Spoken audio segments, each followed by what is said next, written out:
Hi everyone, welcome to my channel. I am Ruby Yadav. आज हम पढ़ने वाले हैं क्लास 7 ज्योग्राफी के बुक का चैप्टर 4 और इस वीडियो में हम ये चैप्टर स्टार्ट करने वाले हैं। चैप्टर नेम क्या है? एयर। एयर के बारे में हम पढ़ेंगे। ठीक है, एयर के बारे में हम पढ़ेंगे। सबसे पहले देखो, our earth is surrounded by a huge blanket of air is called atmosphere. हमारे जो अर्थ सरफेस हैं, अर्थ क्रस्ट हैं, उसके ऊपर में एक ब्लैंकेट ऑफ एयर बिछा हुआ है। ठीक है, तो उस ब्लैंकेट ऑफ एयर को हम एटमॉस्फेयर कहते हैं। एक मिनट पीछे चलो, समझते हैं। सबसे पहले देखो, ये क्या है? Earth crust. क्या है ये? अर्थ क्रस्ट है ना। अर्थ के लेयर पढ़ा था ना हमने कि 3 लेयर होते हैं। सबसे नीचे वाला कोर, फिर ऊपर वाला मेंटल, और इसके बाद सबसे ऊपर वाला क्रस्ट, जहाँ पे हम रहते हैं, जहाँ पर लाइफ एग्जिस्ट करती है। तो ये क्या है? अर्थ क्रस्ट है। ठीक है, अब देखो, अर्थ क्रस्ट के सबसे पहले वाले लेयर ये क्या होते हैं? डैट मीन्स हम एटमॉस्फेयर के बारे में पढ़ने जा रहे हैं। लेयर ऑफ एटमॉस्फेयर देखो, जो सबसे पहला लेयर है उसे हम क्या कहते हैं? ट्रोपोस्फेयर। क्या कहते हैं? ट्रोपोस्फेयर कहते हैं। सेकेंड वाले को हम क्या कहते हैं? स्ट्रेटोस्फेयर कहते हैं। थर्ड वाले को कहते हैं मीजोस्फेयर। फोर्थ वाले को क्या कहते हैं? थर्मोस्फेयर कहते हैं। क्या कहते हैं? थर्मोस्फेयर कहते हैं। ऊपर वाले को एक्सोस्फेयर। ठीक है, देखो समझते हैं क्या है ये क्या है? ट्रोपोस्फेयर, स्ट्रेटोस्फेयर, मीजोस्फेयर, है ना, और ये थर्मोस्फेयर और ये एक्सोस्फेयर। आपको पता है ना, ये क्या है? एक ब्लैंकेट ऑफ एयर है। इसमें बहुत सारे एयर हैं, डस्ट पार्टिकल्स हैं, बहुत सारी चीज़ें हैं जिससे मिलकर ये एटमॉस्फेयर बना है। तो एक बहुत सारे लेयर मिलकर एक ब्लैंकेट लाइक स्ट्रक्चर बना लेते हैं, हमारे अर्थ क्रस्ट को घेर के रखा हुआ है। तो इसीलिए हम उसे क्या कहते हैं? उसे क्या कहते हैं? ब्लैंकेट ऑफ एयर है। और उस ब्लैंकेट ऑफ एयर को क्या कहते हैं? एटमॉस्फेयर। क्या कहते हैं?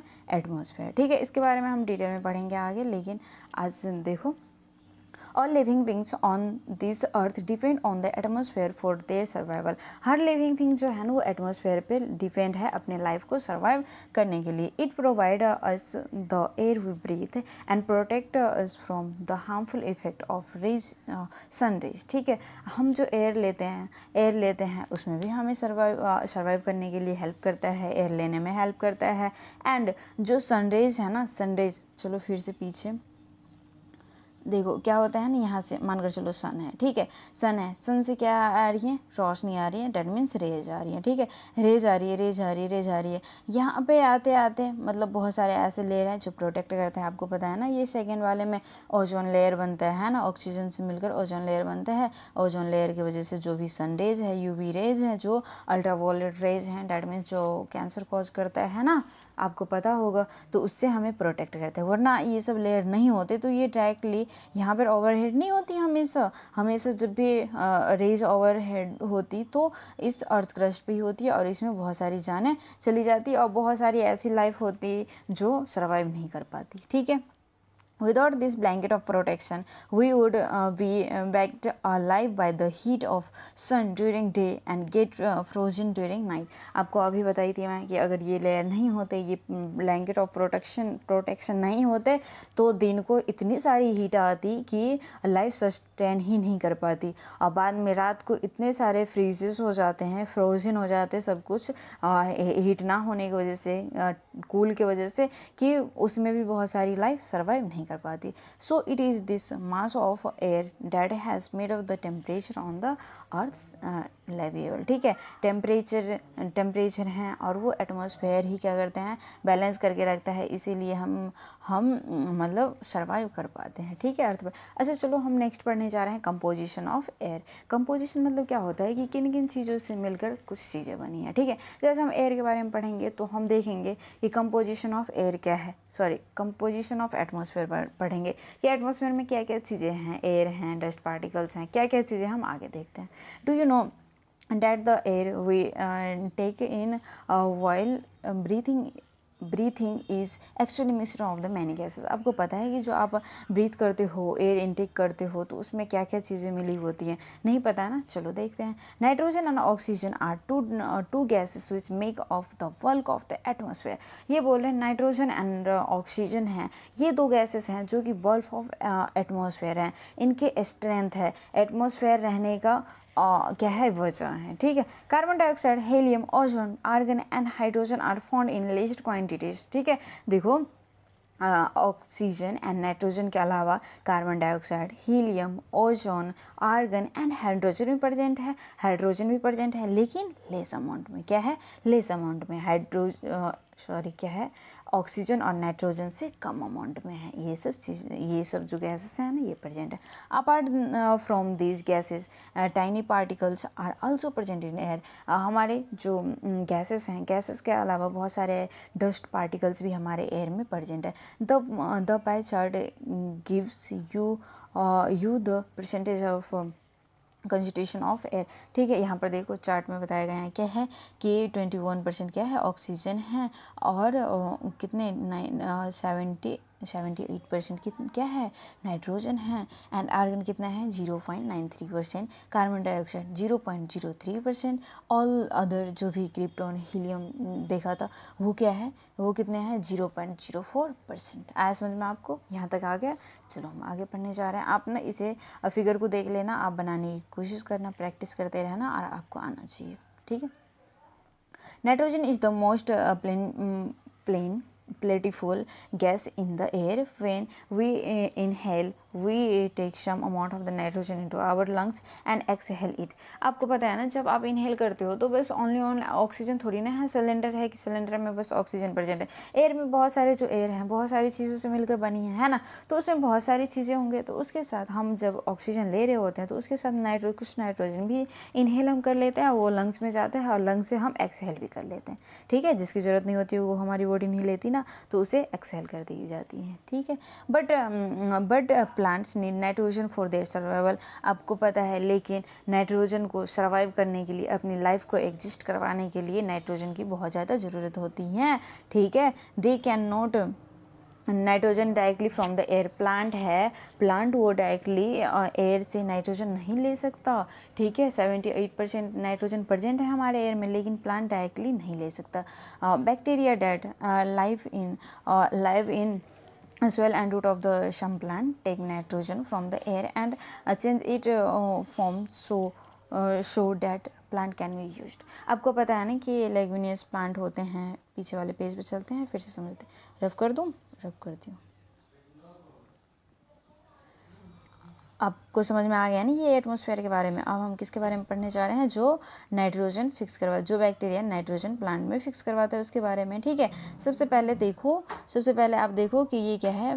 एक मिनट रुक जाओ। क्या है ये? लेग्यूमिनस प्लांट है ना? क्या है ये? लेग्यूमिनस प्लांट है। ठीक है। लेग्यूमिनस प्लांट है और ये सोयल है और यहाँ पे नोड्यूल्स प्रेजेंट होता है। आपको पता है ना, रूट में नोड्यूल्स प्रेजेंट होता है और नोड्यूल्स में यहाँ पे क्या प्रेजेंट होता है? बैक्टीरिया। उस बैक्टीरिया का नाम क्या है? क्या है बैक्टीरिया का नाम? बताओ जल्दी बताओ जल्दी। क्या है? राइजोबियम। क्या है? राइजोबियम नाम है बैक्टीरिया का। ठीक है। अब देखो, ये एटमॉस्फेयर है। एटमॉस्फेयर में क्या प्रेजेंट है? नाइट्रोजन। नाइट्रोजन को क्या करेगा ये बैक्टीरिया लेकर आएगा और इस नाइट्रोजन को रूट में फिक्स करवाएगा, रूट में लाएगा और रूट में ऐसे काम करेगा कि वो यूजेबल फॉर्म में कन्वर्ट हो जाए। क्योंकि डायरेक्टली प्लांट नहीं ले सकते, तो इसीलिए ये बैक्टीरिया यहाँ पे लाता है नाइट्रोजन को और नाइट्रोजन को उस फॉर्म में कन्वर्ट कर देता है जिस फॉर्म में प्लांट को चाहिए। किस फॉर्म में? जिस फॉर्म में प्लांट को चाहिए। आपको बता दूँ एक बात कि ये बैक्टीरिया ऐसे होते हैं जिसमें एक सेल प्रेजेंट होता है। सेल प्रेजेंट होने की वजह से ही ये नाइट्रोजन को फिक्स करवा पाता है। उसे हम क्या कहते हैं? Heterocyst cell. ठीक है। आपको याद करने की ज़रूरत नहीं है, ये 11th क्लास की है। ठीक है, जस्ट मैंने बता दिया है। ठीक है, चलो आगे। क्या है? Oxygen is the second most plentiful gases in the air. Human and animal take oxygen from the air they can breathe. आपको पता है ना, जो सेकेंड टाइप्स ऑफ गैस हैं वो ऑक्सीजन है। ये भी बहुत ज़्यादा इंपॉर्टेंट है हमारी लाइफ को सर्वाइव करने के लिए। हम क्या करते हैं? हम एनिमल्स एंड ह्यूमंस इस ऑक्सीजन को इंटेक करते हैं किसके लिए? ब्रीथिंग के लिए। ठीक है। Green plants produce oxygen during the photosynthesis. Green plant क्या करता है? फोटोसिंथेसिस के दौरान प्रोड्यूस करते हैं। ठीक है, डैट मीन्स रिलीज करते हैं। ठीक है।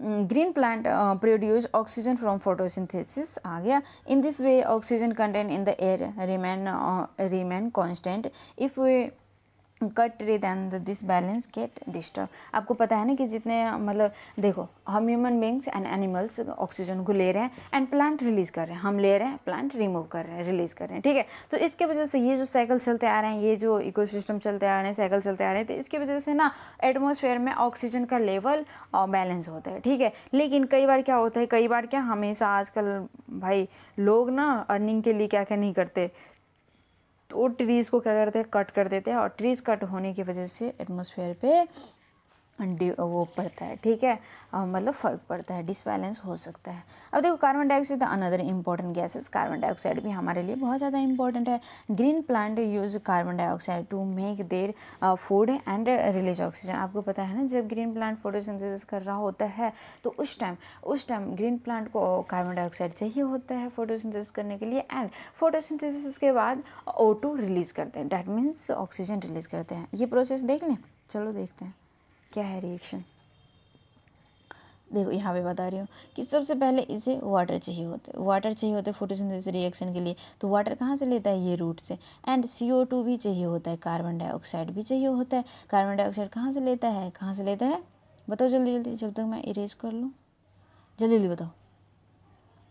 कार्बन डाइऑक्साइड भी चाहिए होता है। देखो, वाटर चाहिए था तो इन्हें कहाँ से लिया है, प्लांट ने कहाँ से लिया है, रूट से लिया है। लेकिन कार्बन डाइऑक्साइड भी चाहिए है ना, तो कार्बन डाइऑक्साइड कहाँ से लेगा, ये एटमॉस्फेयर से लेगा, ठीक है। अब देखो, इसके पास क्या है, क्लोरोफिल है, सनलाइट के थ्रू फोटोसिंथेसिस करेंगे तो sugar, that means C6H12O6 release करेंगे, मतलब बनाएंगे, एंड उसके साथ साथ ऑक्सीजन भी रिलीज़ करते हैं। तो यहाँ पे देखो, कार्बन डाइऑक्साइड बनाने के मेकिंग प्रोसेस में यूज़ कर रहे हैं, ठीक है। लेकिन जो O2 है वो रिलीज़ कर रहे हैं, क्या कर रहे हैं, रिलीज़ कर रहे हैं। तो यहाँ तक आया समझ में। चलो आगे देखते हैं हम। The amount of the carbon dioxide released by the humans and animals seem to the equal of amount of the used by the plant to make a perfect balance। आपको पता है ना कि ऑक्सीजन के केस में जो हुआ था वैसे हो रहा है। हम human beings and animals carbon dioxide को रिलीज करते हैं एंड प्लांट इनटेक करते हैं, तो इसकी वजह से बैलेंस बना हुआ है, ठीक है, परफेक्ट बैलेंस बना हुआ है। The balance is upset by burning of fuel such as the coal and oil. अगर कार्बन डाइऑक्साइड के बैलेंस बिगड़ रहे हैं तो वो किसकी वजह से, बर्निंग ऑफ फ्यूल्स की वजह से, चाहे आप कोयला चला रहे हो या फिर ऑयल्स को चला रहे हो। They add billions of tons of carbon dioxide into the atmosphere is years. As a result the increase volume of carbon dioxide is the affecting the earth climate and atmosphere. आपको पता है कि pollute हो जाते हैं area, atmosphere pollution से भर जाता है। क्यों, क्योंकि इंसान ही इसे पोल्यूट कर रहा है भाई। उसे ना सस्टेबल यूज्ड नहीं ला रहे हैं, उसे ज़्यादा ही यूज़ कर लेते हैं, एंड बहुत सारी चीज़ों की वजह से फैक्ट्रियाज बहुत सारे खोल रहे हैं, ट्रीज़ काट रहे हैं, तो इसकी वजह से हमारे एटमॉस्फेयर पोल्यूट हो रहे हैं। क्यों, क्योंकि कार्बन डाइऑक्साइड रिलीज हो रहे हैं एटमॉस्फेयर पे, ठीक है। तो इसकी वजह से ही हमारे अर्थ के क्लाइमेट एंड वेदर पे अफेक्ट पड़ रहे हैं। अच्छा, नीचे वाले में देखो, इसमें बहुत सारी ऐसी न्यूज़ हैं जो कि कार्बन डाइऑक्साइड के बढ़ने की वजह से कुछ इफेक्ट पड़ा है, बहुत सारे हमारे अर्थ क्रस्ट के वेदर एंड क्लाइमेट पे बहुत ज़्यादा असर पड़ा है। तो इसीलिए बोलते हैं सोच समझ कर थोड़ी बुक पढ़ लिया करो भाई, है ना। बुक पढ़ोगे तो कुछ तो पता चलेगा ना। 7th क्लास के बच्चों को पता है कि बर्निंग ऑफ फ्यूल्स कितना हानिकारक है हमारे लिए, हमारे एटमॉस्फेयर को पोल्यूट कर रहे हैं। तो आप सब भी पढ़ लो ताकि पता चले, ठीक है। तो आज के लिए इतना ही। वीडियो अगर अच्छा लगा हो तो लाइक कर देना, सब्सक्राइब कर देना, एंड कमेंट जरूर से करना, और अच्छे से आपसे पढ़ते रहना। Thanks for watching. Hi everyone, welcome to my channel. I am Ruby Yadav. आज हम पढ़ने वाले हैं क्लास 7th जियोग्राफी का बुक का चैप्टर 4, और ये वीडियो पार्ट 2 होने वाला है। अगर आपने पार्ट 1 वीडियो नहीं देखा है तो प्लेलिस्ट में जाकर देख सकते हैं। चलो हम वीडियो को स्टार्ट करते हैं। वीडियो को स्टार्ट करने से पहले हम पहले टॉपिक देख लें।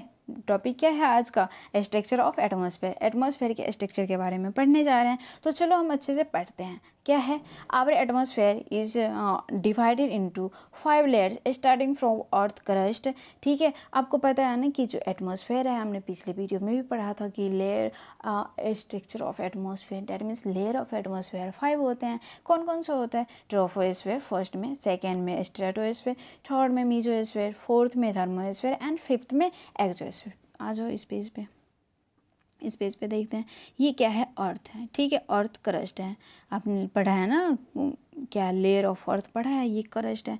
और क्रस्ट के आगे जो भी 5 लेयर होते हैं, ये कौन सा है, troposphere, stratosphere, mesosphere, thermosphere and exosphere. ठीक है, कितने लेयर हैं, कौन कौन सा, ट्रोपोस्फेयर, स्ट्रेटोस्फेयर, मीजोस्फेयर और थर्मोस्फेयर और एक्सोस्फेयर। ठीक है, ये 5 लेयर्स ऑफ एटमॉस्फेयर है।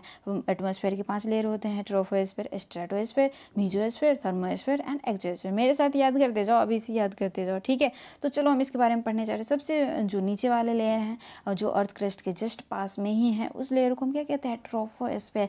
This layer is the most important layer of the atmosphere. Atmosphere के ये बहुत ही ज़्यादा इंपॉर्टेंट लेयर हैं और ये इनकी जो हाइट है ना, एवरेज 13 किलोमीटर है। ठीक है, 13 किलोमीटर है। The air we breathe exist here. जिस एयर से हम ब्रीथ करते हैं, सांस लेते हैं, वो एयर भी यहाँ पे प्रेजेंट होते हैं।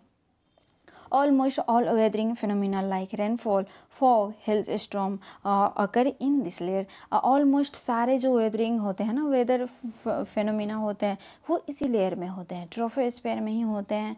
क्या क्या होते हैं, रेनफॉल, फॉग, हेलस्टॉर्म, ये सब सारे इसी में होते हैं। अब देखो नीचे ये स्ट्रक्चर है तो मैं बता दूं आपको, जो ये है ना ट्रोपोस्फेयर, अब देखो अर्थ सरफेस है, मान के चलो यहाँ पे अर्थ सरफेस है, बहुत सारे यहाँ पे इवोपरेशन होंगे वगैरह वगैरह, बहुत कुछ होंगे। ठीक है, इवोपरेशन होकर जो पानी था इवोपरेट होकर ऊपर गया, यहाँ पे टेम्परेचर कम मिल रहा है इसे, ट्रोपोपॉज जो है ना वो उसे पॉज कर देता है, इसे रोक देता है। क्यों, क्योंकि टेम्परेचर ऊपर और ही ज़्यादा है और यहाँ पे टेम्परेचर ज़्यादा होने की वजह से ये क्लाउड का फॉर्मेशन हो जाता है और क्लाउड का फॉर्मेशन की वजह से रेनफॉल होती है। ठीक है, यहाँ तक आया समझ में। चलो नेक्स्ट कौन सा लेयर है, नेक्स्ट है स्ट्रेटोस्फेयर।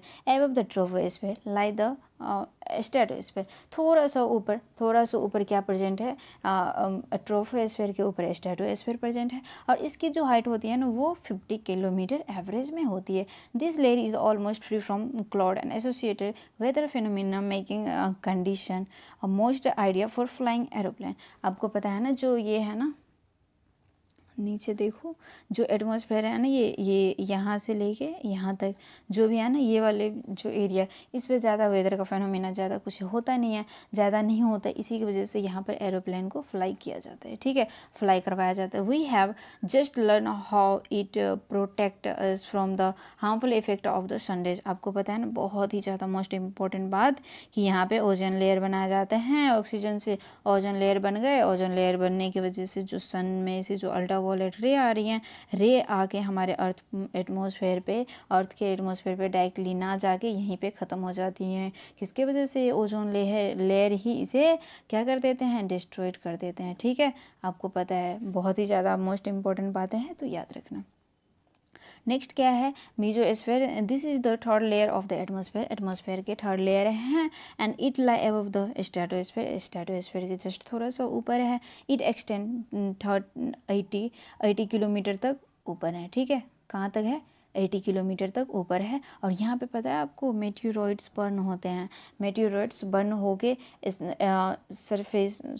स्पेस में फिर से उसे री एंटर करवा देते हैं। ठीक है, फिर से वहीं पर भेज देते हैं ताकि ये अर्थ के सरफेस में ना आ सके। ठीक है, देखो मीजोस्फेयर यहाँ से लेके यहाँ तक हैं और इस पे जो भी मेट्योर्स आते हैं, मेट्योर को बर्न कर देते हैं। ठीक है, मेट्योरॉइड्स आते हैं, मेट्योर को फ्रिक्शन की वजह से बर्न कर देते हैं और फ्रिक्शन की वजह से बर्न हो गया तो वो पूरी तरह से डिस्ट्रॉयड होके, मतलब कोई हार्मफुल पहुँचाने नहीं वाला, क्योंकि अर्थ क्रस्ट पे आ ही नहीं रहा है, और उसे बर्न करके फिर से री एंटर कहाँ करवा दिया जाता है, स्पेस में। और कौन करता है ये काम, मीजोस्फेयर करता है।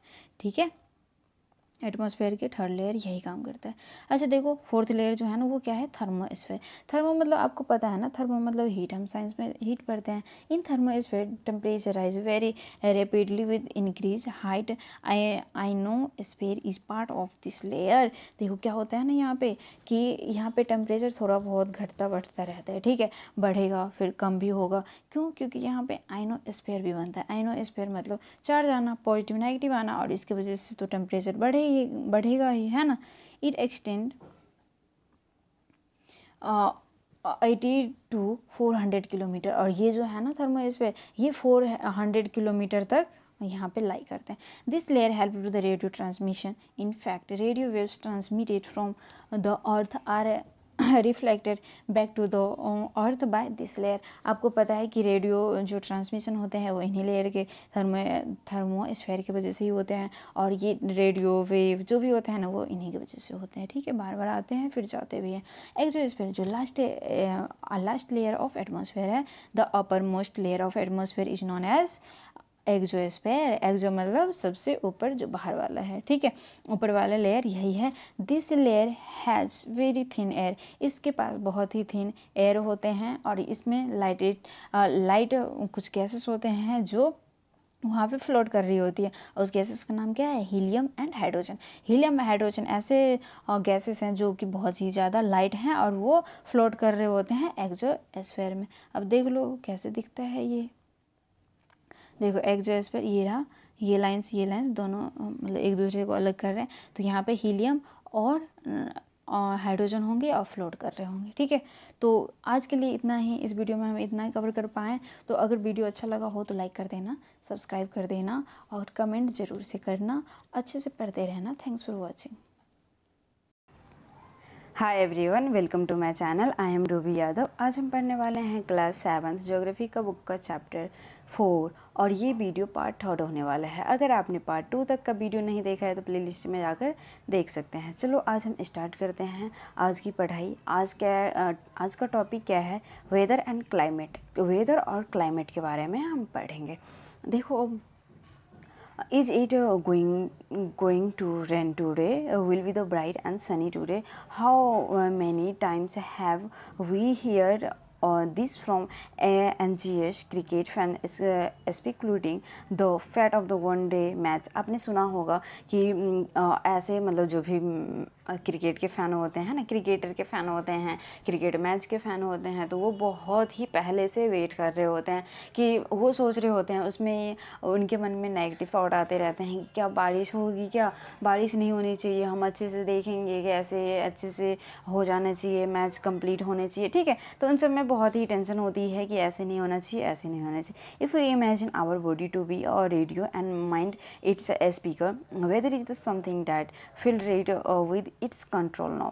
ठीक है, बहुत जगह से वो सुनते हैं रेडियो स्पीकर कि वेदर ऐसे हैं, वेदर ऐसे हैं। आपने भी सुना होगा बहुत जगह। Weather is the hour to hour, day to day condition of the atmosphere. आपको पता है ना, जो वेदर होते हैं, वेदर क्या होते हैं? Hour to hour, day to day जो एटमॉस्फेयर के कंडीशन होते हैं, उसके हिसाब से वेदर डिफाइन करते हैं कि वेदर क्या है। ठीक है, आज टेम्परेचर कितना ज़्यादा होने वाला है या कम होने वाला है, प्रेशर कितना होने वाला है ना, बारिश होने वाली है या क्या कुछ। आज तो बहुत लोग बहुत आगे पहुंच चुके हैं ना, टेक्नोलॉजी आगे गया है तो लोग भी आगे गया है, एडवांस हो गया है। तो वो लोग क्या करते हैं, सुबह उठते ही देख लो कि आज बारिश होगी या नहीं होगी, कितना टेम्परेचर रहने वाला है, धूप होने वाली है या नहीं होने वाली है। ठीक है, आप सब भी करते होगे, है ना।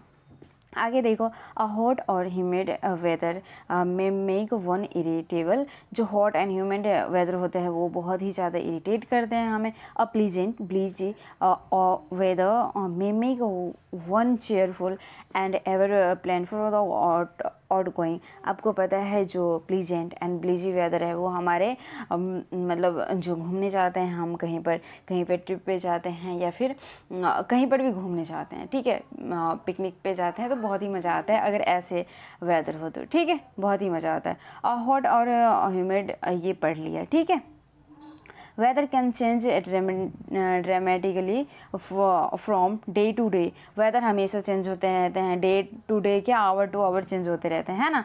However the average weather condition of a place for long period of time representing the climate of the places. आपको पता है वेदर होते हैं day to day and hour to hour, लेकिन उसी को हम लॉन्ग पीरियड में गिन ले, उसी को हम लॉन्ग पीरियड में रख ले तो वो हमारे क्लाइमेट हो जाते हैं। क्या हो जाते हैं? क्लाइमेट हो जाते हैं। ठीक है, फिर आपको वेदर और क्लाइमेट में फ़र्क पता चला ना कि वेदर क्या होते हैं, डे टू डे या फिर आवर टू आवर वो वेदर हो जाते हैं, और क्लाइमेट उसी को लॉन्ग पीरियड में, चाहे 1 साल के लिए, 10 साल के लिए, 50 साल के लिए, ऐसे में आप अगर निकाल रहे हो वेदर तो वो क्लाइमेट कहलाता है। क्या कहलाता है? क्लाइमेट कहलाता है। आपको समझ में आया? Not we understand why we have daily weather forecast. इसीलिए हमारे वेदर का फोरकास्ट डेली टू डेली होते रहते हैं। चलो नेक्स्ट टॉपिक पढ़ते हैं। नेक्स्ट टॉपिक का नाम क्या है? टेम्परेचर, जिसके वजह से हमें वेदर का पता चलता है। ठीक है, तो टेम्परेचर पढ़ने जा रहे हैं। The temperature you feel every day in temperature of the atmosphere. आपने एटमॉस्फेयर में हमेशा टेम्परेचर फील किया होगा कि आज गर्मी है या सर्दी है ना। The degree of hottest and coldness of the air is known as temperature. Temperature क्या होता है, इसकी डेफिनेशन क्या हो जाएगी? The degree of hotness and coldness of the air is called temperature. ठीक है, जो एयर का हॉटनेस होता है, जो गर्मी होती है या फिर जो ठंडी होती है, वो हमारे लिए टेम्परेचर हो जाती है। ठीक है, क्या होती है? Temperature. The temperature of the atmosphere change not only between day and night but also from season to season. Summer are hotter than winter. आपको पता है कि जो टेम्परेचर है वो डे टू डे चेंज होते ही हैं, पर ये सीजन टू सीजन भी चेंज हो जाते हैं। आपको पता है जो टेम्परेचर समर सीजन में होता है वो ज़्यादा होता है as compare to winter season. आया समझ में? चलो आगे। An important factor for the influence the distribution of temperature is insolation is the incoming solar energy interrupted by earth. अब देखो क्या होता है ना कि ये अर्थ है, ठीक है, अर्थ के ये क्रस्ट है, जो सोलर मान कर चलो ये सन है, ठीक है, जो भी एनर्जी, जो सोलर एनर्जी अर्थ पे आती है, अर्थ जिसे ट्रैप करती है, ट्रैप करके रखती है अपने यूज़ के लिए, तो वो एनर्जी क्या हो जाती है?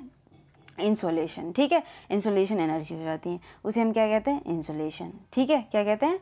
इंसोलेशन कहते हैं। The amount of the insolation decrease from the equator toward the poles. आपको पता है कि ये क्या है? ग्लोब है, ठीक है, ये इक्वेटर है। अब सन इधर है, तो ठीक है, यहाँ तक एनर्जी इनकी पहुँच पाएगी, इसकी रे कहाँ तक पहुँच पाएगी? यहाँ तक, लेकिन ऊपर तक नहीं पहुँच पाती ना, है ना। इंसोलेशन या फिर हीट एनर्जी या फिर टेम्परेचर कम हो जाता है टुवार्ड द पोल्स। आगे देखो, temperature decrease in the same manner not we understand why poles are covered with snow. Temperature इसलिए डिक्रीज हो जाता है क्योंकि वहाँ तक एनर्जी पहुँच नहीं पाती है। क्यों नहीं पहुँच पाती? क्योंकि वो पोल्स हैं और वहाँ पे स्नो बहुत ही ज़्यादा कवर्ड होता है, टेम्परेचर नहीं जा पाता, तो वहाँ पे हीट ही नहीं होती, तो कहाँ से ये सब पी लेंगे? तो इसीलिए वहाँ पे हमेशा ऑल वेदर हमेशा स्नो कवर्ड होते हैं। If the earth temperature rise to high it will be the become too warm for some crop to grow. आपको पता है अगर टेम्परेचर अर्थ का ज़्यादा हो गया तो क्रॉप में भी फ़र्क पड़ सकता है। Temperature in cities is much higher than the village. आपको पता है कि टेम्परेचर जो होता है ना वो सिटीज़ में ज़्यादा होते हैं as compare to village. Cities में क्यों होते हैं? क्योंकि ज़्यादा तक तो पेड़ पौधा नहीं मिलता उन्हें, और बाद बाकी जो भी बिल्डिंग्स बनाए जाते हैं, ठीक है, कंक्रीट कामें होते हैं, तो वहाँ पे ज़्यादा ही वो मटेरियल्स होते हैं जो हीट को ज़्यादा एब्जॉर्ब कर सके, इसीलिए टेम्परेचर इन द सिटी ज़्यादा होते हैं। The concrete and metals in the building and as a parts of road get heated up during the day. This heat is release during the night. आपको पता है कि जो बिल्डिंग्स बने होते हैं उसमें बहुत सारे मेटल्स होते हैं, कंक्रीट चीज़ें होती हैं, तो वो चीज़ें क्या करती हैं? सन रेज को ट्रैप कर लेती है, और जैसे ही रात होती है, दिन के टाइम बहुत ही ज़्यादा हीटेड हो जाती है, रात होती है तो वो कूल डाउन हो जाते हैं। ठीक है, also the crowded high-rise buildings of the cities trap the warm air and thus rise the temperature of the cities. वही सेम ही बात है। आगे देखो क्या है, आगे का टॉपिक क्या है? Air pressure. एयर प्रेशर के बारे में हम अच्छे से पढ़ेंगे। We will surprise to know that air above the surface with great force on our body. आप ना बहुत ही ज़्यादा शॉक रह जाओगे, बहुत ही ज़्यादा सरप्राइज रह जाओगे अगर आपको बताया जाएगा कि आपके ऊपर हमेशा एक एयर प्रेशर लग रहा होता है। ठीक है, however we don't even feel it. इसे हम फील नहीं कर पाते। This is the because the air pressure is from the all direction and our body exert a counter pressure.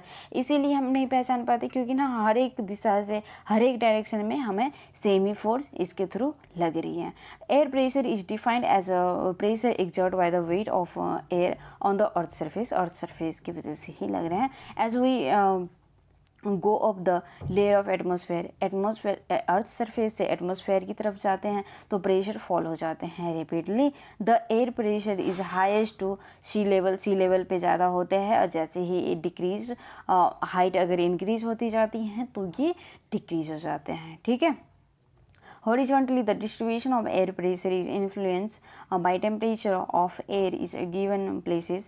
In area where temperature is high the air gate heated and rise. आपको पता है जिस area में temperature ज़्यादा हो जाएगा वो area गर्म हो जाएगा और हीटेड हो जाएगा। ठीक है। The create a low pressure area, और जहाँ पे टेम्परेचर ज़्यादा होगा वहाँ पे प्रेशर कम होगा। प्रेशर ऑलवेज डायरेक्टली प्रोपोर्शनल नहीं होते किसके, टेम्परेचर के, हमेशा यूनिवर्सली प्रोपोर्शनल ही होते हैं ज़्यादातर। Low pressure is associated with cloudy skies and wet weather. आपको पता है अगर प्रेशर कम होगा तो वो उसमें ठंडक होगी, आसमान में जो एटमॉस्फेयर है उसमें ह्यूमिड होगी और आसमान भी क्लॉडी दिखेंगे और वेट वेदर होंगे। ठीक है, नमी से होंगे। इन एरिया हैविंग लो प्रेशर, ठीक है, जिस एरिया में टेम्परेचर कम होगा वो एरिया कोल्ड होंगे, हैवी होंगे, और हैवी की वजह से जो एयर है वो सिंक कर जाएगी और क्रिएट करेंगी क्या, प्रेशर। ठीक है, क्या क्रिएट करेंगी, प्रेशर करेंगे। High pressure is associated with clear and Sunny sky. अगर प्रेशर ज़्यादा होता है तो स्काई हमें क्लियर दिखता है और सनी स्काई दिखते हैं। The air always move from high pressure area to low pressure area. आपको पता है जो एयर है ना हमेशा high pressure to low pressure ही मूव करती हैं। कहाँ से कहाँ तक करती है, high pressure to low pressure move करती है। तो आज के लिए इतना ही। वीडियो अगर अच्छा लगा हो तो लाइक कर देना, सब्सक्राइब कर देना एंड कमेंट जरूर से करना। अच्छे से पढ़ते रहना। Thanks for watching. Hi everyone, welcome to my channel. I am Ruby Yadav. आज हम पढ़ने वाले हैं क्लास 7th ज्योग्राफी की बुक का चैप्टर 4, और ये वीडियो पार्ट 4 होने वाला है। अगर आपने पार्ट 3 तक का वीडियो नहीं देखा है तो प्लेलिस्ट में जाकर देख सकते हैं। चलो आज का टॉपिक स्टार्ट करते हैं। आज का टॉपिक है क्या, विंड। ठीक है, आज हम विंड के बारे में पढ़ेंगे। ठीक है, चलो पढ़ते हैं। The movement of air from high pressure area to low pressure area is called wind. Wind किसे कहते हैं, जो मोमेंट ऑफ एयर होता है। मोमेंट ऑफ एयर हम इस high pressure to low pressure ही जाएंगे तो उस मोमेंट को हम क्या कहते हैं, विंड कहते हैं। ठीक है, एयर का जो मोमेंट होता है from high pressure area to low pressure area is called wind. ठीक है, you can see a wind at work at is the blows dry leaves down the pavement or uproot tree during a storm. आपको पता होगा जब आंधी तूफान आता है या फिर ज़्यादा तेज़ हवा चल रही होती है तो उस टाइम में जो ड्राई लीव्स होती हैं जिसमें जान नहीं होती लीफ में, वो लीव्स क्या होती हैं, गिर जाती हैं रूट के पास, मतलब ग्राउंड पे क्या होती हैं, गिर जाती हैं। Sometimes when the wind blows gently, we can see it is the blowing away smoke or fine dust. आपने बहुत टाइम्स देखा होगा कि जब आंधी तूफान में ही या फिर विंड की स्पीड ज़्यादा है तो वहाँ पर बहुत सारे डस्ट पार्टिकल्स मूव कर रहे होते हैं, डस्ट पार्टिकल्स का मूवमेंट हो रहा होता है। ठीक है, आपने देखा हुआ है। At time wind can be so strong that is the difficult to the work against it. ठीक है, आपको पता है कि जब हम किधर की तरफ, जैसे मान कर चलो कोई क्या विंड है, विंड की स्पीड क्या है, वेस्ट टू ईस्ट। ठीक है, लेकिन आपको ईस्ट से वेस्ट में आना है। ठीक है, कहाँ आना है, विंड से ईस्ट से वेस्ट में आना है। तो आप कई बार मुश्किल हो जाती हैं, डिफ़िकल्ट हो जाता है हमें विंड के स्पीड में मूवमेंट करना। ठीक है, मूव करना विंड के स्पीड में बहुत ज़्यादा डिफ़िकल्ट हो जाता है। आपने देखा होगा कि जब रेनी सीजन होती है या फिर विंडी सीजन, विंटीज डे में आप अम्ब्रेला लेकर जाते हो तो उसे आप अच्छे से होल्ड नहीं कर सकते। क्यों, क्योंकि एयर बहुत ज़्यादा तगड़ी बह रही होती है। This think of some other example in the strong wind have create problems. आपको पता है कि विंड जो बह रही होती है ना तो उसमें बहुत सारी प्रॉब्लम्स भी हमें देखने को मिलती है। अब देखो बहुत सारे टाइप्स के, बहुत सारे हम नहीं पढ़ेंगे, हम कितने broadly divided into the 3 types. जो विंड है वो ब्रॉडली 3 टाइप्स में डिवाइड है। 3 टाइप्स विंड हम पढ़ेंगे। ठीक है, जो विंड है वो 3 टाइप्स का है और उसे हम क्या अच्छे से पढ़ेंगे। Permanent wind, the trade wind, westerlies and easterlies are permanent wind. ये जो तीनों विंड है वो क्या है, परमानेंट विंड है। This blows continuously throughout the year in a particular direction. और ये विंड जो परमानेंट विंड है वो हर एक दिन, साल के हर एक दिन एक ही पार्टिकुलर डायरेक्शन में मूव करती है एंड हमेशा ये बहती रहती है। सेकेंड में हमें क्या पढ़ना है, सीजनल विंड। ठीक है, विंड के 3 प्रकार थे ना, तो हमने एक पढ़ लिया और सेकेंड में हमें पढ़ना है seasonal winds. This wind change the direction in different season, for example monsoon in India. आपको पता है जो ये विंड है वो अपने डायरेक्शन चेंज कर लेती है जैसे ही सीजन्स चेंज होते हैं। ठीक है, और इसमें एक एग्जांपल आ जाता है मानसून इन इंडिया। ठीक है, local wind, this blows only during a particular period of the day and year, is called small area। small area में चाहे डे और ईयर की बात करो तो वो पार्टिकुलर पीरियड होते हैं उनके कि इतने से इतने ही दिन तक ये विंड बह सकती है। जैसे land and sea breeze. Do you recall the hot and dry local wind of northern plain of India is called लू। लू आपको पता है जो हॉट एंड ड्राई विंड बह रही होती है जिस एरिया में, उस एरिया में वो विंड जो होती है ना वो लू कहलाती है। ठीक है, तो आपने बहुत सारे बिहार, यूपी जो वेस्टर्न इंडियन प्लेन्स है, वेस्टर्न इंडियन एरिया है, तो सॉरी वेस्टर्न नहीं, नर्दन है ना, नर्दन है, नर्दन प्लेन ऑफ इंडिया है, तो वहाँ पे ये ना लू बहुत देखने को मिलता है। ठीक, चलो हम एक साइक्लोन के बारे में पढ़ते हैं, जो कि ये सब क्या है, नेचुरल फिनोमिना है और इन्हें हम नहीं रोक सकते। तो ये क्या है, एक क्या है, साइक्लोन है, और साइक्लोन नेचर थ्योरी क्या है उसके बारे में देखते हैं। Odisha located on the eastern sea coastal of India is the prone to the cyclone that originated in the bay of Bengal. आपको पता है जो इंडिया है वो सी कोस्ट यानी कि कोस्टल एरिया में है, और कोस्टल एरिया है, कोस्टल प्लेन पे ये ओडिशा प्रेजेंट है। और यहाँ पे जो भी साइक्लोन प्रोड्यूस होते हैं, यहाँ पे जो भी साइक्लोन जल्दी आता है वो किसके वजह से आता है, जो सी है बे ऑफ बंगाल, वहाँ से ये साइक्लोन ओरिजिनेट होता है। ऑन 17-18 अक्टूबर 1919 की 1999 की बात है, cyclone hit 5 district of the state. ये जो साइक्लोन आया था 17 से 18 अक्टूबर 1999 में, वो 5 डिस्ट्रिक्ट को बहुत ही हिट किया था। ठीक है, बहुत ही नुकसान पहुंचाया था। अनदर सुपर साइक्लोन, जो दूसरा सुपर साइक्लोन्स है वो भी आया था कब, 29 अक्टूबर 1999 को, और ये devastated large portion of state. ये भी क्या किया था, बहुत ही ज़्यादा नुकसान पहुंचाया था। The damage crust were mainly due to the 3 factor. ठीक है, इनमें 3 फैक्टर थे, उसकी वजह से ये बहुत ही चीज़ों को डैमेज कर दिए। वो क्या थे, wind velocities, rain and tidal search. देखो सब कुछ साथ में ही हो रहा है भाई। ठीक है, हर कुछ साथ में ही हो रहा है। The wind of up to इतना kilometre per hour, 260 kilometre per hour, सोचो इतना था, और वो कंटिन्यूसली 36 आवर के लिए था। ठीक है, विंड की स्पीड थी 260 किलोमीटर पर आवर एंड वो 36 कंटिन्यूसली 36 आवर्स के लिए। The high velocity wind uproot tree and damage the कच्चा हॉर्स। जो विंड थी उनकी वेलोसिटी ऐसी थी जो ट्रीज व्रीज को, जो भी पेड़ वेड़ थे उसे उखाड़ के रख दिया, जो भी कच्चा हाउस था उसे तोड़ ओड़ कर रख दिया। Roof top of the several industry shed and other house will also blow off. बहुत सारे घर उड़ गए उसके साथ ही, विंड के साथ ही, एंड बहुत सारी फैक्ट्रियाँ गिर गई, पावर सप्लाई कट हो गए, टेलीकॉम लाइन्स कट हो गए, पूरी तरह से ख़त्म हो गए। हैवी रेन अगर under the influence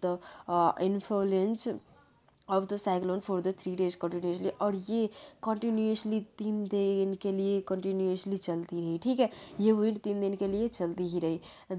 the rains led to the flooding in the major river of Odisha. देखो क्या क्या हो गया, और ये फ्लड आने लगे, बाढ़ आने लगे ओडिशा में। फिर cyclone wind cause the tidal wave, और इतना किलोमीटर तक आइलैंड एंड ब्रॉड, आइलैंड हो गया, ब्रॉड हो गया। ठीक है, मेसिव डिस्ट्रक्शन, बहुत सारे एरिया को तोड़ फाड़ कर रख दिया, इतना वेव वगैरह वगैरह, बहुत सारे जो भी मेसिव डैमेज हुआ, जो पैडी क्रॉप्स थे उन सबको नुकसान करके रख दिया, सबको क्या कर दिया, बर्बाद करके रख दिया। The cyclone originate as a depression in the gulf of the Thailand near to the polar plain on 25 October 1999 are gradually move to the western direction. आपको पता है ये वाले फिर से आए थे, क्या है ये, फिर से ये सुपर साइक्लोन है और ये इन प्लेन्स पे आए थे।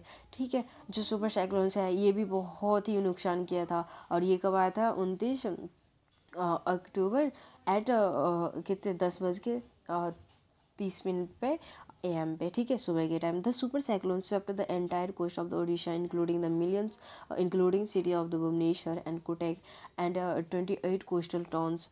The 13 millions people are the affected. देखो ये जो आया था ना वो ओडिशा में आया था। ओडिशा में भुवनेश्वर में भी गया और कोटक में भी गया और इतने सारे कोस्टल टाउन्स को नुकसान पहुंचाया। बहुत सारे पीपल भी अफेक्टेड हुए।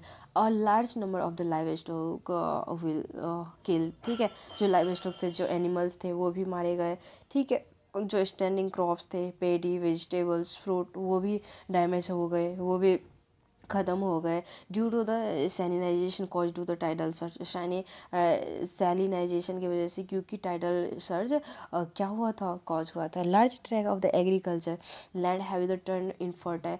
और उसकी वजह से बहुत सारे एग्रीकल्चर लैंड जो थे वो इनफर्टाइल हो गए। Large track of the saltic and bamboo plantation have the डिस्ट एवरियर।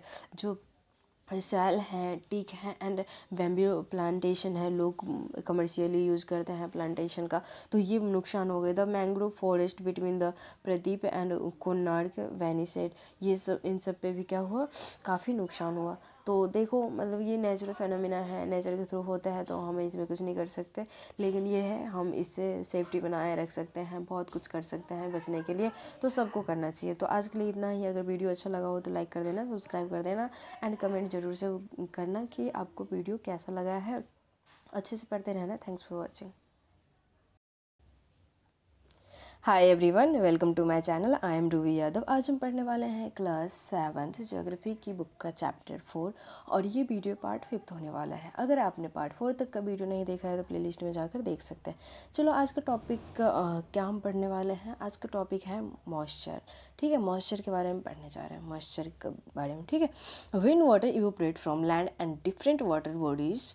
आपको पता है कि हमारे अर्थ पे 75% क्या है, वाटर प्रेजेंट है। वाटर प्रेजेंट है तो हमारे अर्थ पे ही है। तो जो वाटर बॉडीज़ हैं हमारे यहाँ, वाटर बॉडीज़ क्या क्या है, ओशियन, लेक, फोंड एंड बहुत सारे कैनल्स वगैरह हैं। ठीक है, तो वो वाटर बॉडी हो गए, तो हमारे अर्थ पे ही प्रेजेंट है। अर्थ से क्या होता है, वाटर इवोपरेट होता है, it become water vapour. Water जब इवोपरेट होता है तो वो वाटर वेपर में कन्वर्ट हो जाता है। ठीक है, moisture in the air at any time is called humidity. Humidity का मतलब क्या होता है, the amount of water vapour present in air is called humidity. जो नमी प्रेजेंट होती है एटमॉस्फेयर में, एयर में, उसे हम क्या कहते हैं, उसे क्या कहते हैं, ह्यूमिडिटी कहते हैं। क्या कहते हैं, ह्यूमिडिटी कहते हैं। When the air is full of the water vapour we can it is the humid. अगर पूरे दिन वाटर से हमारे एनवायरनमेंट रहे, एयर रहे, तो हम उसे क्या कह देंगे, ह्यूमिड डे है आज। As the air get warm up, जब एयर गर्म होने लगती है, its capacity to hold the water vapour increase and so its become more और मोर ह्यूमिड। जब एयर वार्म होती हैं, जब गर्म होती है, तो उसमें वाटर होल्ड करने की कैपेसिटी बहुत ही ज़्यादा बढ़ जाती हैं और वो ज़्यादा ही ह्यूमिड हो जाती है, ह्यूमिडिटी ज़्यादा प्रेजेंट हो गए हैं उसमें। ठीक है, on a humid day cloth take longer to dry and sweats from the our body does not evaporate easily making us feel very uncomfortable. मतलब क्या है, जब ह्यूमिड हो मतलब चिपचिपा सा लगता हो, ज़्यादा नमीशा हो, तो उसमें क्लॉथ भी मतलब बड़े बड़े से पहनने में बहुत बेकार लगता है एंड ड्राई नहीं हो पाता, पसीना जो है ना वो सूखता नहीं रहता है और वो इवेपोरेट भी ज़्यादा नहीं हो पाता, पसीना वगैरह बहुत आते रहता है, तो इसीलिए हमें बहुत ही अनकम्फर्टेबल फील होता है उन दिनों में।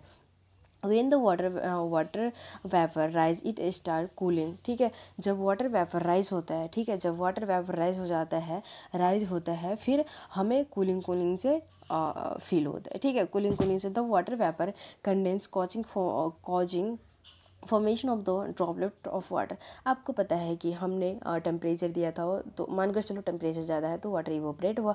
वाटर इवोपरेट होने के बाद वहाँ पे टेम्परेचर कम हो जाएगा, प्रेशर ज़्यादा हो जाएगा तो वो कूल हो जाएगा, और कूल हो जाएगा तो किसके फॉर्म में आ जाएगा, वाटर ड्रॉपलेट के फॉर्म में। किसके फॉर्म में, वाटर ड्रॉपलेट के फॉर्म में। तो cloud are just mass of such water droplet. When these droplet of water become too heavy to float in air then they come down as precipitate. ठीक है, water droplet हो गया, pressure ज़्यादा है, temperature कम है, तो वाटर में convert हो गया, और वाटर में कन्वर्ट होने की वजह से उसमें होल्ड करने की कैपेसिटी, वाटर होल्ड करने की कैपेसिटी एयर में कम होती है, तो उन्हीं की वजह से बारिश होने लगती है। ठीक है, फिर प्रेसिपिटेशन होने लगता है, रेनफॉल होने लगती है। आया समझ में आपको यहाँ तक? चलो आगे। Jet planes flying in the sky leave white trails behind them. आपको पता है जब जेट प्लेन फ्लाई करता है आसमान में तो वो पीछे से क्या निकालता है, वाइट ट्रेल्स निकालता रहता है। The moisturiser from their engine condense, और वो क्या हो जाता है, कंडेंस हो जाता है। We see trail of this condense moisturizer from the some and time there is no air distant moment, air moment में कोई दिक्कत नहीं होती उससे। precipitation that come down to the earth in liquid form is called rain। Rain क्या होती है, rain क्या होती है, जो precipitation होता है वो कम डाउन होता है कहाँ, अर्थ पे एज अ लिक्विड फॉर्म में, तो उसे हम रेन कहते हैं, क्या देते हैं। ठीक है, most of the ground water come from water rain water.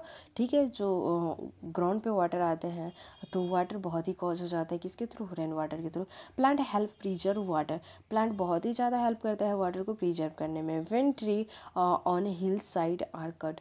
ठीक है, जो ट्रीज हो जाते हैं ना, ट्री अगर आप हिल्स के साइड में ट्री को कट कर देते हो तो rainfall flow down the bare mountain can cause flooding of the low lying area.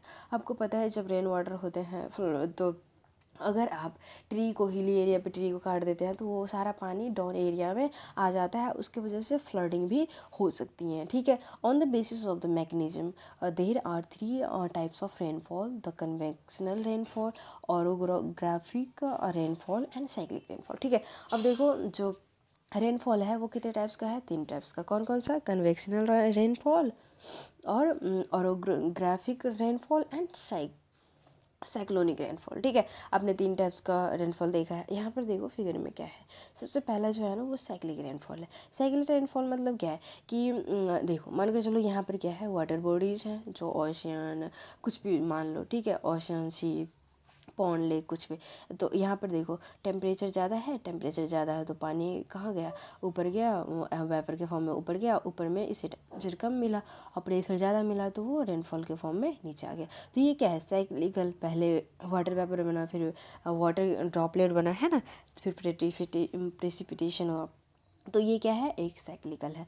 Second में क्या है, ऑरोग्राफिक रेनफॉल। ऑरोग्राफिक रेनफॉल मतलब क्या है कि ये क्या है, माउंटेन है। ठीक है, ये क्या है, माउंटेन है, इस साइड समुद्र है, समुद्र की वजह से यहाँ पर धूप आ रही है, धूप की वजह से इवोपरेशन हुआ, इवोपरेशन हो गया, ऊपर ऊपर टेम्परेचर कम हुआ, ट्रोपोपॉज पे टेम्परेचर कम हुआ और वो क्लाउड के फॉर्म ले लिया और फिर बारिश हो गई। ठीक है, लेकिन यहाँ पर देखो कि यहाँ पे देखो कोई बारिश नहीं हो रही। ठीक है, कोई समुद्र नहीं है, कोई इवोपरेशन नहीं हो रहा और कोई धूप नहीं जा रही, तो इसकी वजह से इसे हम क्या कह देते हैं, रिलीफ या फिर ओरोग्राफिक रेनफॉल कह देते हैं। आया समझ में? नेक्स्ट वाला देखो, नेक्स्ट क्या है, कन्वेक्शनल रेनफॉल। कन्वेक्शनल रेनफॉल का मतलब बहुत ही सिंपल है कि हाँ यहाँ वाटर बॉडीज हैं, धूप आई, इवोपरेट हुआ, इवोपरेट होने के बाद ट्रोपोस्फेयर में, ट्रोपोपॉज में क्लाउड का फॉर्मेशन हुआ, क्लाउड का फॉर्मेशन की वजह से बारिश हुई, डैट से। ठीक है, इतना ही था, डैट्स इट, इसके आगे कुछ भी नहीं है, इतना ही पढ़ना था आपको। ठीक है, आगे चलो, आगे क्या है, rainfall is the very important for the survival of the plant and animal. आपको पता है हमारे अर्थ पे जो भी लाइफ है, चाहे प्लांट और एनिमल की लाइफ हो, ठीक है, तो दोनों ही बहुत ही ज़्यादा इम्पोर्टेंट लाइफ है, और ये इसे सर्वाइव करने के लिए रेनफॉल की बहुत ही ज़्यादा ज़रूरी होती है। Its brings fresh water to the earth surface, it is the rainfall is the less water scarcity and drought. अगर रेनफॉल कम होगी तो उसकी वजह से वाटर की कमी हो जाएगी एंड ड्रॉट, दरारें आ जाएंगे। ठीक है, ज़मीन पे। On the other hand it is the more, अगर दूसरे साइड देखो कि अगर पानी ज़्यादा हो रही है, मतलब बारिश ज़्यादा हो रही है, रेनफॉल ज़्यादा हो रही है, तो उसके वजह से फ्लड आ सकते हैं और बहुत ही नुकसान हो सकता है। अभी हमने पिछले वीडियो में पढ़ा था ना कि साइक्लोनिक जो भी घटना हुआ था, साइक्लोनिक फेनोमेना आया था, बहुत ही नुकसान हुआ था। ठीक है, तो आज ये चैप्टर कंप्लीट है। तो आप सब कमेंट में ज़रूर बताइएगा कि ये चैप्टर आपको समझ में आया। अगर वीडियो अच्छा लगा हो और चैप्टर समझ में आ गया हो तो लाइक कर देना चैनल को, डैट मीन्स वीडियो को सब्सक्राइब कर देना चैनल को, और एंड कमेंट ज़रूर से करना। सो ठीक है, अच्छे से पढ़ते रहना। Thanks for watching, bye.